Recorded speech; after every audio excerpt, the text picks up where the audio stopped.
Hello, everybody, and welcome to another episode of Koth.0. I am your host, Nick Rennard, and today I am going to be doing just a small episode. I haven't done one in a little while, but a small episode covering three decks that I've been or just a few decks that I've been currently brewing in Modern, and working with and tweaking and whatnot.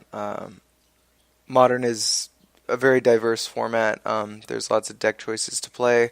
Obviously, here you see I have Jund loaded up, and this is my current and updated version of Jund that I've been playing in events online and all that stuff. And I haven't done a lot of videos lately because I have been moving from my old apartment to a new one.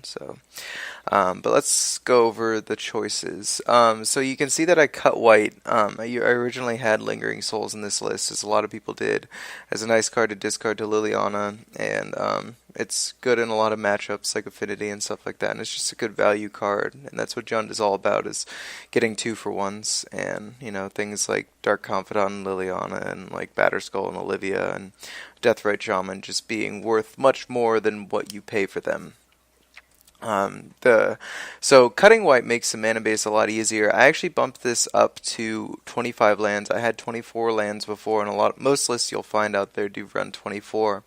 But I think people have started upping their curve a little bit, playing things like Batterskull has been, I've seen it in a lot of lists lately, and this is actually one of my favorite cards in Modern right now. And when we get to the next deck that we talk about, I'll talk a little bit about Batterskull as well. But it's hard to play 5-drops, and also Batterskull is a lot of mana investment because you want to be bouncing and replaying. You do need quite a bit of mana. So I upped the land count, and the 25th land that I added was actually a 5th man land. I'm running the playset of Raging Ravines, and right there, and then the Lava Claw Reaches as well, just as another threat, since Lava Claw Reaches is much better if you do have a lot of lands on the field, because it actually can pump for quite a bit of power if you get into a long grindy game where you just destroy, because sometimes what happens is you play Liliana and you just destroy everybody's hand, so everyone has nothing. But if you're just drawing and playing a land and then making people discard with Liliana, like Lava Claw Reaches could start bashing pretty hard. Some of the the problem with Jund is most of the cards don't really change. Like, I'm running an extra Thoughtseize now just because Tron and Combo have become much more prominent, and aggro hasn't been as big of a deal lately. So Thoughtseize is nice against blue decks like the America list. That's actually what we're going to talk about next, America Control.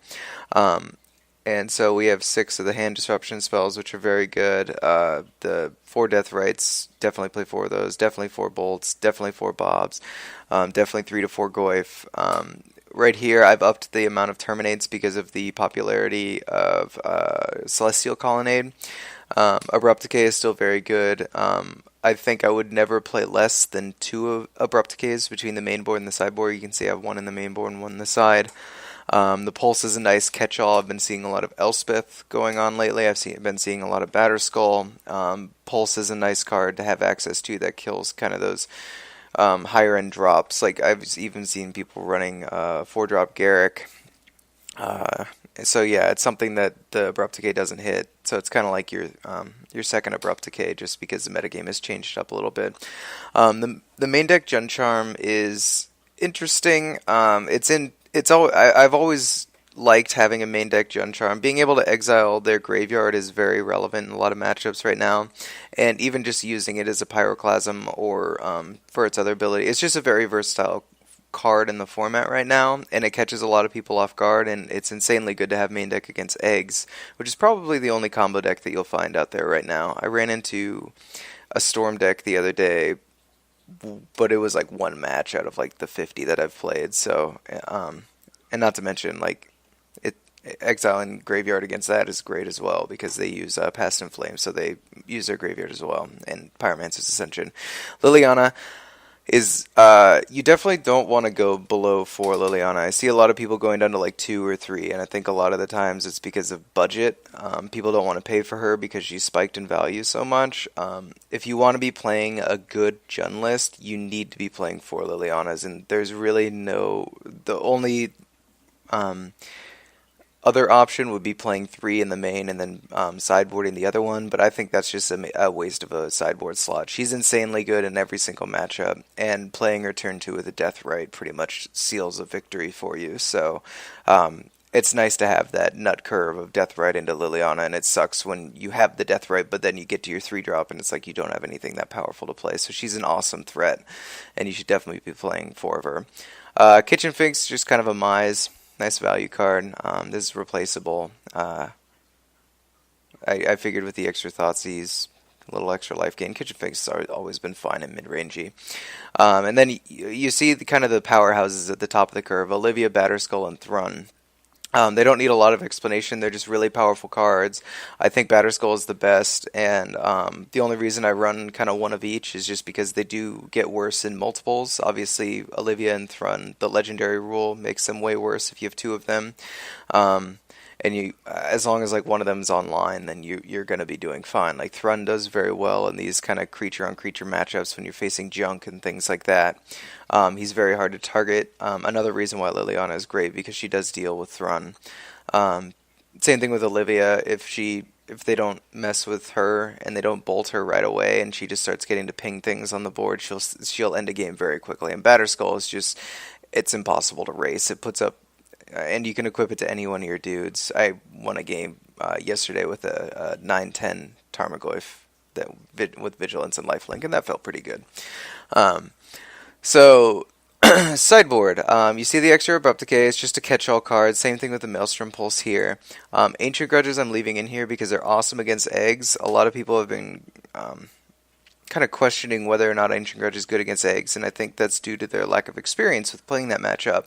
The only way eggs can combo off is if they had those artifacts in play go to the graveyard that turn. So as they start playing their or running their eggs out in the early turns, if you just start popping them off with Ancient Grudge before they're ready to combo, it makes it much harder for them to combo off. So the Ancient Grudges are really useful in that matchup. And honestly, if I had 4 Ancient Grudges in my sideboard, I would side in 4 Ancient Grudges against eggs, and I would, like, no question, I would do that. They're also great with the Liliana, because you can pitch them and they're still a threat. Spellskite is a card that I would have at least one of in any single sideboard that I built in Modern. I was talking with one of I think it was Sasha or Ryan or one of my testing partners the other day. I would never, if I see a Modern deck that does not have at least one of these in their sideboard, then you should definitely squeeze one in there. This guy's amazing in a lot of matchups. Infect, aggro, Splinter Twin. He does it all. He's great against the blue-white-red that plays a lot of helixes and bolts, just because it's really hard for them to deal with him without pathing him. And if they want to path your 2-drop, then fine. And he also saves your Bobs and relevant creatures like that, and Goyfs and Death Rights. So he's great. The Damping Matrix is kind of a replacement for the Stony Silence that used to be in the sideboard. Unfortunately, we don't really have access to white anymore, but we do gain a more consistent mana base due to cutting the white, which is nice just as a whole. But Damping Matrix kind of does the same thing. It's good against Pod. There's a lot of things that it shuts down. It's great against eggs.